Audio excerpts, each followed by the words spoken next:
It was more just stripped down, honest, vulnerable. I mean, the story, the memoir it's not a happy book. Mm-hmm. It really gets in there. It's about a mother-daughter relationship, growing up with a mother who's schizophrenic, and me going through my own situational depression, suicide attempt, and living through that and overcoming when I thought I would amount to nothing, and I hate to say that, end up like my mother, suffering from depression as well. And then becoming something, finding that moment of like, you are meant to be something greater.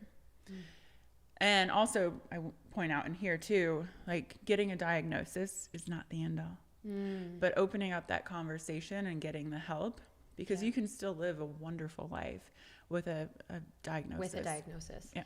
Now, and what I've loved just seeing your path, and you're one of the few people, because you've now transitioned from Tone It Up like years ago.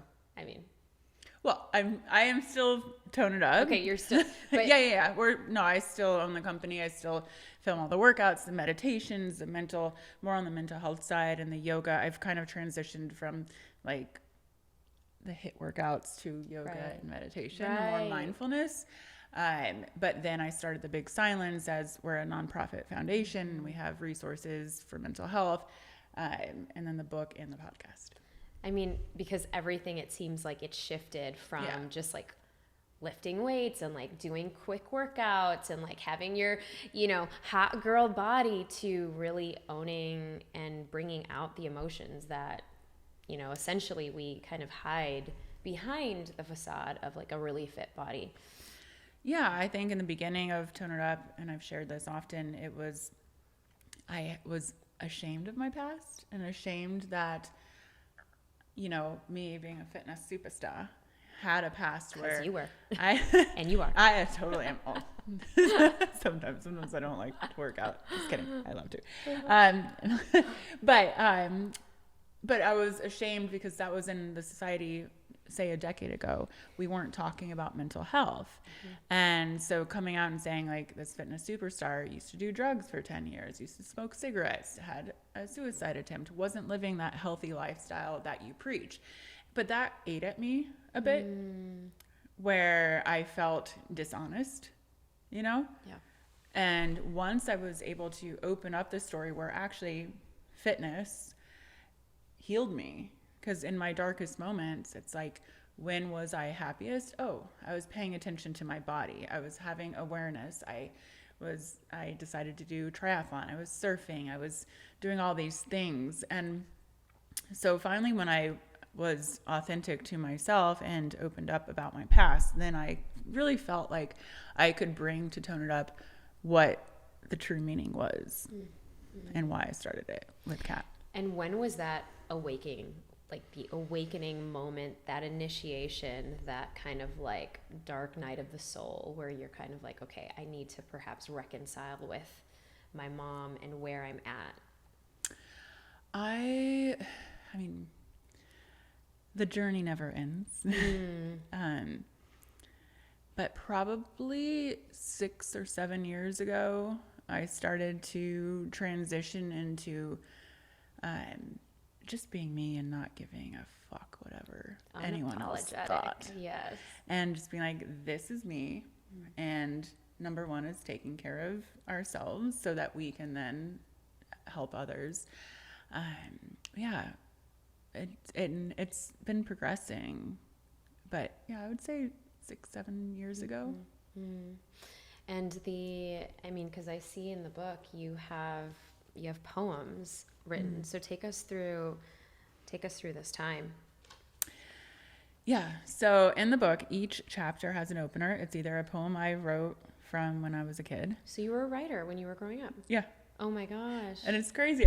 Through all of my... You kept all of them? I have everything. This is like from your diary because it says Karena, age 13. Oh yeah. I still have the handwritten spiral bound notebooks. Oh my goodness. I don't know through all of the years Wow. of me moving, because when I first moved to LA, I was like moving every 2 months. I kept a box with all of my writing.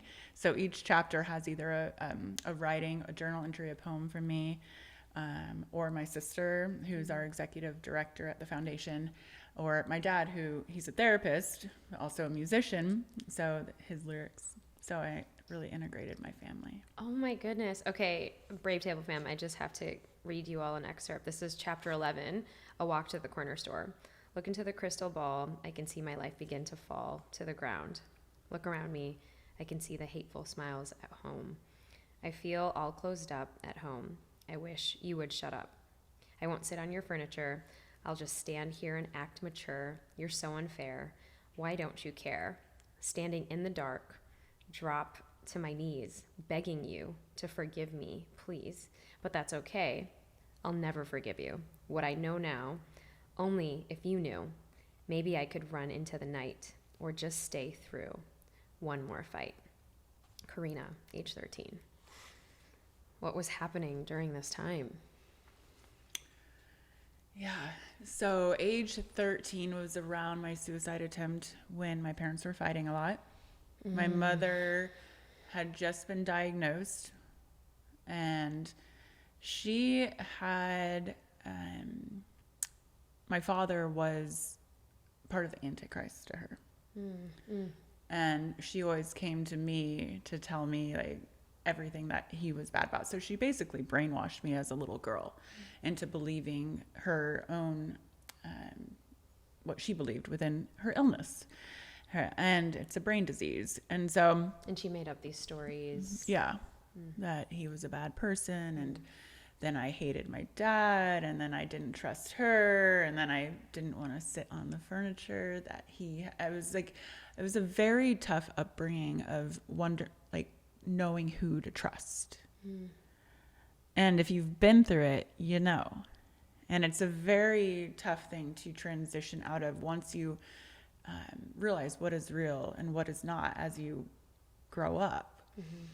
And but then also having that empathy as you become an adult of releasing that hatred for both parents, relearning how to love each parent, having empathy for the sick one, and then rebuilding that relationship with my father. So that was it. I mean, what was that healing journey like when you finally kind of understood where your mom is at? I feel like we all have that, waking point where we're kind of like, okay, we're going to love them for who they are. We're going to love them for where they're at. First, it's like, so many of the signs of grief and like the stages of grief and the anger and the resentment. And then we kind of come into this acceptance. Where was that in your time frame or season of life? That took a long time. My healing process started in my early 20s, getting back to fitness, meditation, therapy. Oh, yes, therapy. What did therapy work really well for you? Oh, yeah. I think therapy is an ongoing thing. I'll Oh, take yes. breaks, and then I'm like, hey, I'm ready for you again.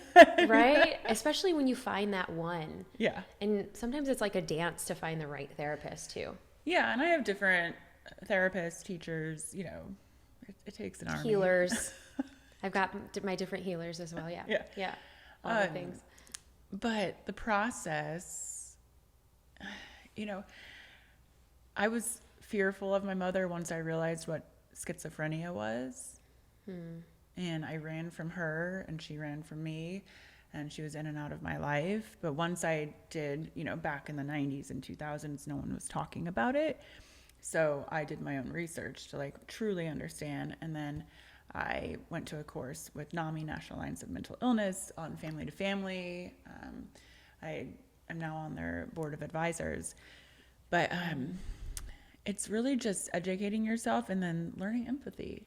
Like, okay, this is not, it's like if a family member has cancer. My mother had a brain disease, and she just passed away, almost her 1 year anniversary, or I don't know what you call it. Wow, yeah. September Anniversary. 15th. Oh my Yeah. goodness. But Sending her love.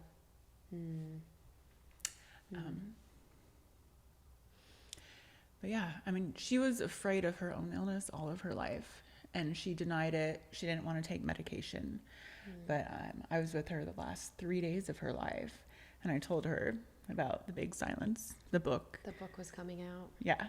Oh my gosh, so it's so recent of her transition. Yeah, the book. I thought I was going to write this thing in a year, but it wasn't ready. So then I had to write an epilogue. And I told her about the foundation that my sister and I were doing in honor of her, so that no one had to suffer in silence like she did her entire life. And her father was also schizophrenic and committed suicide. So she always had a tough life. So, yeah. I mean, what a beautiful tribute, because I mean, there's so many, and I feel like in the last few years, I don't know about you, but you know, a lot of the things that I talk about and preach about is like, you know, grit and resilience, but really having that, you know, agility and the flexibility and the flow to really understand where somebody else is coming from as well. And the last few years we've been kind of like in our homes, depending on where you were. And I feel like a lot of that really kind of came up for so many people, where we literally just had this big event in Europe, and we had like over 500 people of, you know, our community gather around from different countries in this place for our first big event after 2 years. And there was like all of this, like, you know, excitement, but then you know, you could tell there's some like social awkwardness that everyone was just like, wait, refiguring out how to relate. Can I hug you? Can I shake your hand? I don't know. I don't know what is normal anymore. And because people had to really rewire themselves on, hey, I do want touch. I actually, I do want to be around you. And a lot of the loneliness and the isolation and the mental health issues. See you next time at the Brave Table.